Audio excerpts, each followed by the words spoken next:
से गांव में सुंदर नाम का एक लड़का रहता था। उसका नाम उसके रूप और दिमाग दोनों के लिए प्रसिद्ध था। सुंदर को लोग उसकी समझदारी और चतुराई के लिए जानते थे। उसकी बातें सुनने के बाद हर कोई प्रभावित होता था उससे। वह हमेशा कुछ न कुछ नया ही सोचता रहता था और लोगों को हमेशा कोई ना कोई नई सलाह देता रहता था। सुंदर के पास एक ऐसा अद्भुत ज्ञान था कि उसे लगता था कि वह किसी को भी जीवन के किसी भी समस्या से बाहर निकाल सकता है। सुंदर का यह मानना था कि ज्ञान और समझ ही जीवन को बेहतर बना सकती है। वह किसी से भी अपना ज्ञान बांटने में नहीं कतराता था। एक दिन उसने सोचा कि अगर लोग मुझसे सलाह ले सकते हैं तो क्यों न दुकान ही खोल दी जाए जहाँ की अकल बिके। और फिर उसने अपने घर के बाहर बड़े बड़े अक्षरों में एक बोर्ड लगाया जिस पर लिखा कि यहाँ अकल बिकती है। सुंदर का घर गांव के बाजार के बीचों बीच था, जहाँ हर रोज़ हजारों लोग आते जाते थे। लोग उसकी दुकान के पास से गुजरते और बोर्ड को देखते, लेकिन कोई भी उसकी दुकान पर नहीं रुकता था। लोग हंसते हुए आगे बढ़ जाते, क्योंकि वे समझ ही नहीं पाते थे कि यह अकल बेचने का क्या मतलब हो सकता है। लेकिन सुंदर को पूरा विश्वास था कि एक दिन उसकी दुकान जरूर चलेगी। फिर एक दिन ऐसा भी आया जब एक अमीर महाजन का बेटा, जिसका नाम कि गोलू था, सुंदर की दुकान के पास से गुजरा। गोलू के पास बहुत सारे पैसे थे, लेकिन वह समझदारी में इतना कमज़ोर था कि उसे अपनी सारी संपत्ति को संभालने के लिए एक तगड़ी सलाह की ज़रूरत थी। गोलू ने जब बोर्ड देखा और उसकी जिज्ञासा बढ़ी, वह सोचने लगा कि क्या सचमुच यहाँ अकल बिकती है।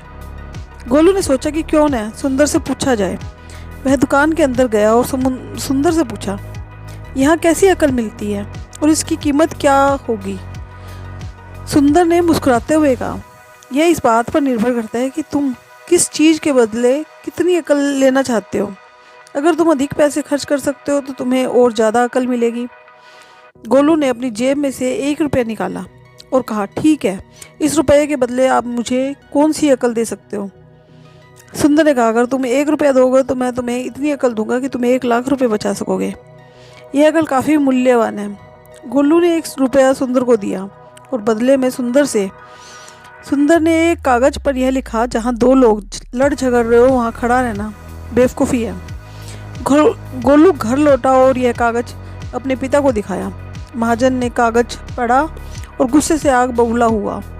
वह अपनी पत्नी और बेटे को कोसते हुए सुंदर की दुकान पर पहुंचा। उसने कागज़ सुंदर के सामने फेंकते हुए कहा, यह क्या मजाक है। मेरे बेटे ने 1 रुपया दिया और तुमने उसे यह बेकार सी सलाह दे डाली। यह रुपया मुझे वापस करो। सुंदर शांत स्वभाव से बोला, ठीक है, मैं रुपया लौटा देता हूँ, लेकिन मेरी एक शर्त है, तुम्हारा बेटा यह सलाह कभी भी काम में नहीं लेगा। कंजूस महाजन ने उसकी बात मान ली और वादा किया कि वह कभी भी उस सलाह पर अमल नहीं करेगा। सुंदर ने रुपया वापस किया और महाजन और गोलू लौट आए। कुछ समय के बाद नगर के राजा के महल में एक घटना घटी। राजा की 2 रानियां थीं। एक दिन राजा अपनी रानियों के साथ जौहरी बाजार से गुजरा। दोनों रानियों को एक हार पसंद आया। दोनों ने सोचा कि ये महल जाकर अपनी दासी को भेजकर हार मंगवा लेंगी, लेकिन किस्मत ने कुछ और ही सोचा हुआ था। दोनों दासियों ने एक ही समय पर हार लेने के लिए दुकान पर कदम रखा। बड़ी रानी की दासी बोली, मैं बड़ी रानी की सेवा करती हूँ, इसलिए हार मैं लेकर जाऊँगी। दूसरी दासी बोली, लेकिन राजा तो छोटी रानी को ज़्यादा प्यार करते हैं, इसलिए हार पर मेरा हक है। गोलू जो बाजार में खड़ा था यह सब देख रहा था। उसने दोनों दासियों को लड़ते हुए देखा। वे दोनों एक दूसरे से कह रही थी कि वे अपनी रानियों से शिकायत करेगी। जब दोनों दासियां बिना किसी निर्णय के लौटने लगी तो गोलू ने उन्हें देखा। वे दोनों गोलू से बोली, तुम यहाँ के गवाह हो, इस बारे में गवाही देना। गोलू ने उनका ध्यान आकर्षित किया और कहा, ठीक है, मैं गवाही दे दूंगा, लेकिन मैं कुछ नहीं जानता कि ये लड़ाई किसने शुरू की, इसलिए मैं इस मामले में कुछ भी नहीं कह सकता। राजा ने अगले दिन आदेश दिया कि गोलू को बुलाया जाए और वह मामले की गवाही दे। गोलू हैरान था कि उसे गवाही देने के लिए बुलाया गया था, लेकिन उसकी कोई समझदारी काम नहीं आ रही थी। अब गोलू और महाजन दोनों ही परेशान थे और अकल की दुकान पर पहुंचे।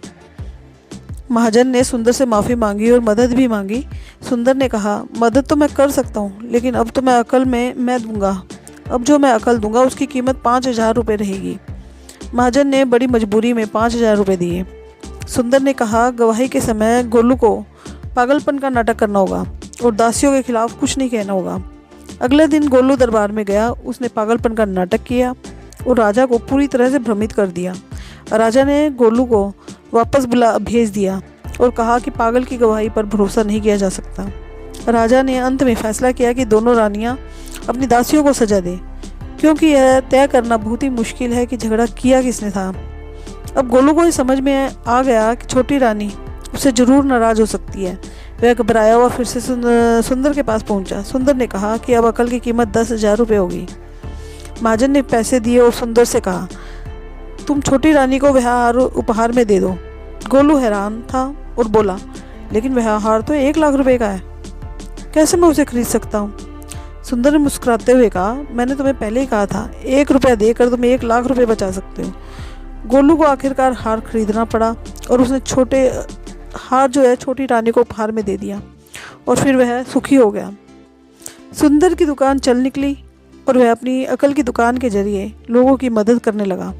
कंजूस महाजन सिर पटक कर रह गया, क्योंकि वह समझ चुका था कि सच्ची अकल का मूल्य क्या है। ये कहानी हमें ये संदेश देती है कि अकल और समझदारी से किसी भी समस्या का हल निकाला जा सकता है। अगर हम दूसरों की सलाह को समझदारी से स्वीकार करें तो हम बड़ी से बड़ी समस्याओं को सुलझा सकते हैं। तो दोस्तों, आपको ये कहानी कैसी लगी? अगर अच्छी लगी हो तो इसे लाइक कीजिएगा।